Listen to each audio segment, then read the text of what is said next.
Hello, today I'm going to be doing your total knee preoperative informational session. I'm part of the physical therapy team here at Cary Medical Center. We're just going to be going over the process with your knee surgery and what to expect as the role of the physical therapist in all of this and how we'll help you.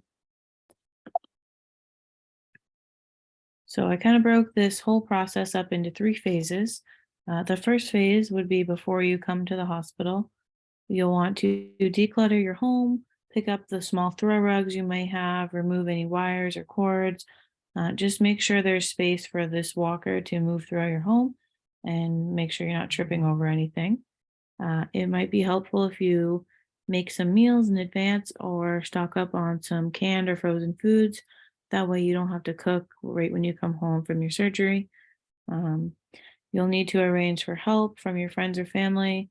You won't be able to drive for a few weeks, so it'll be important that you have someone who will be able to pick you up from the hospital and drive you to and from your appointments. If possible, you'll want to plan for a first floor setup. So if you have two floors, you'll just want to make sure you have an option to sleep downstairs, whether that's in a recliner on the couch or in a guest bedroom. That would be ideal, just so you don't have to go up those stairs that first week or two when you come home.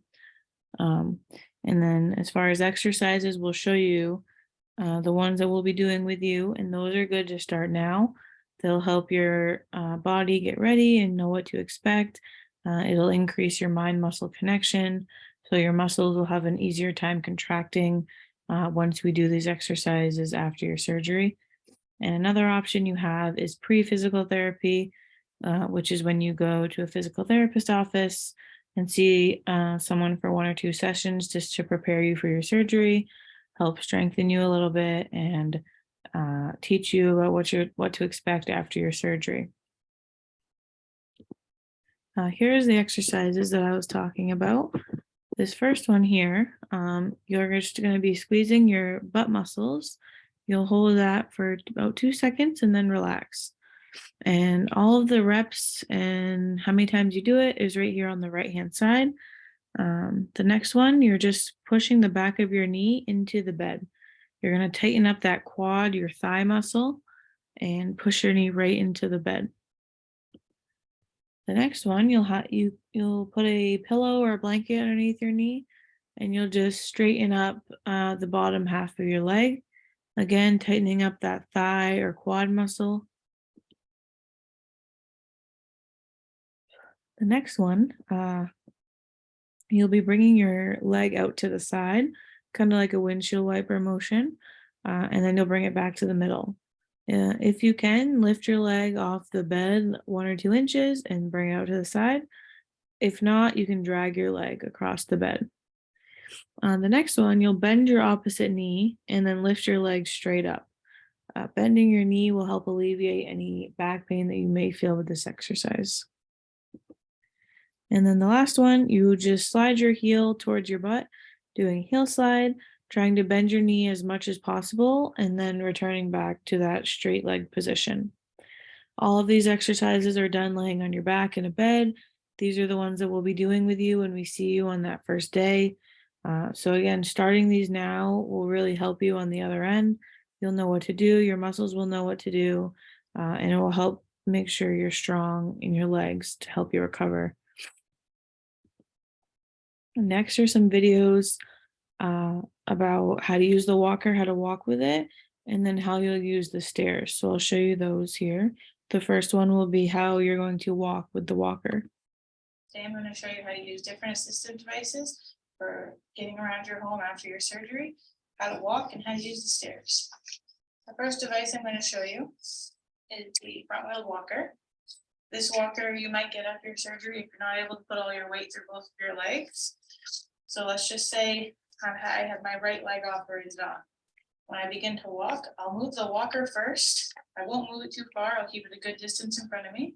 I'll take a step with my operated leg and then a step with my good leg. And I'll repeat those. So walker, operated leg, good leg.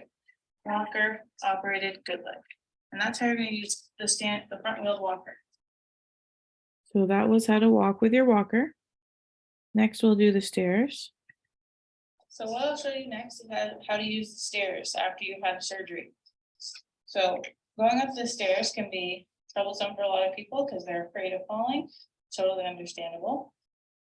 It's best if you have a railing. If you don't have a railing on your stairs, you can use a friend, a family member, and hang on to their arm as you go up the stairs. The only device that you'll use going up the stairs is if you have crutches or if you have the cane. You won't want to use the walker going up the stairs. That will cause you to fall. So when you go up the stairs, you'll hang on to the railing or your loved one, and you're gonna go up with the good leg. So I'm still pretending that my right leg was operated on. So I'm gonna go up with my left, up with the good leg. Left first, then right. So up with the good, the weak leg follows. Up with the good, weak leg follows. Up with the good, and you continue that until you get to the top of where you need to go. On your way down, you're gonna go down with the bad leg first. So down with the right leg first. So you step down. If you're having a lot of pain or you're worried, you can push through the railing to give you some support. So again, down with the bad first, then the strong leg. Down with the bad, then the strong. Down with the bad, then the strong. So that's how you're going to navigate the stairs. And that video is how you're going to use the stairs. We'll go over all of this again with you once you're here in the hospital, but it's good to just see it beforehand and get a little bit information on how you're going to do that and what to expect. So what I'll show you next is So phase 2, once you actually get to the hospital, on that day, you'll arrive at your designated time, which the orthopedic office will tell you. You'll want to make sure you bring comfortable clothing, something loose and flowy that'll fit around the bandaging that'll be on your knee. And you'll want to make sure you just leave any valuables at home, just to make sure they're safe. When you wake up from your surgery, the hospital staff will take your vitals, they'll get your pain medications on board. You might have oxygen tubing in your nose, just in case that you needed that throughout your surgery, and they just want to make sure you're stable afterwards. You'll have an IV in your arm. You'll have a catheter in. This will get removed the next day, typically. You'll have the CPM machine on your leg, which stands for Continuous Passive Motion Machine. So this is just a machine that they'll put your leg into, and it bends and straightens out your knee for you. That will be right in the bed with you.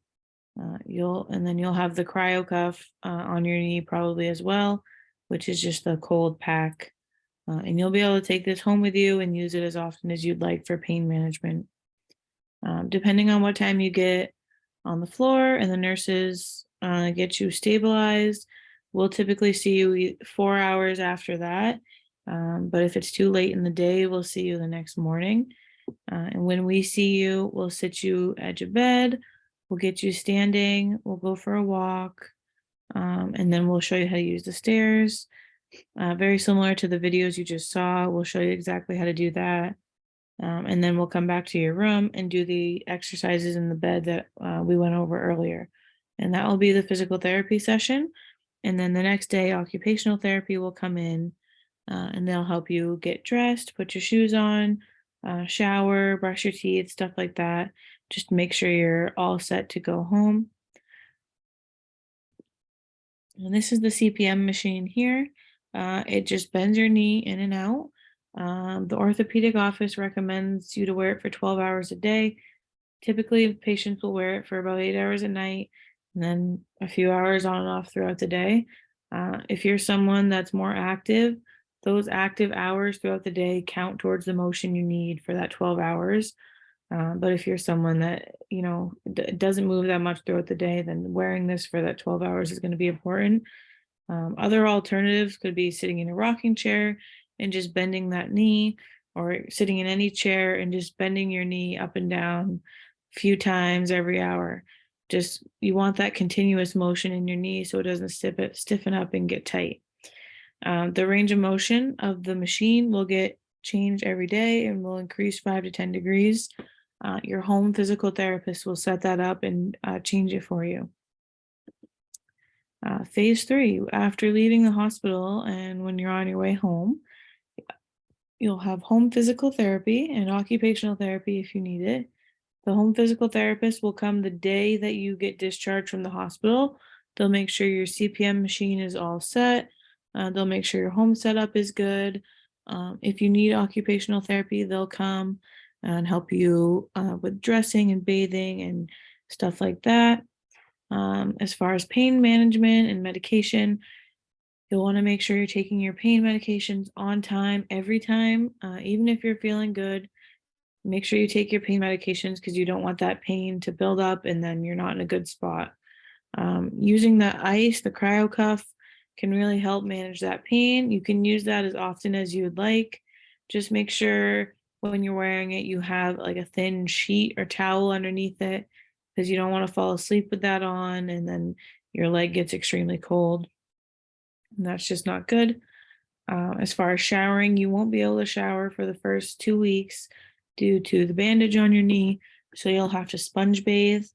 And then after 2 weeks, you'll come back, do your follow-up with the ortho office. They'll take the bandage off and take your staples out, and then you will be able to shower, but you just don't want to, soak that knee. So just be cautious of that.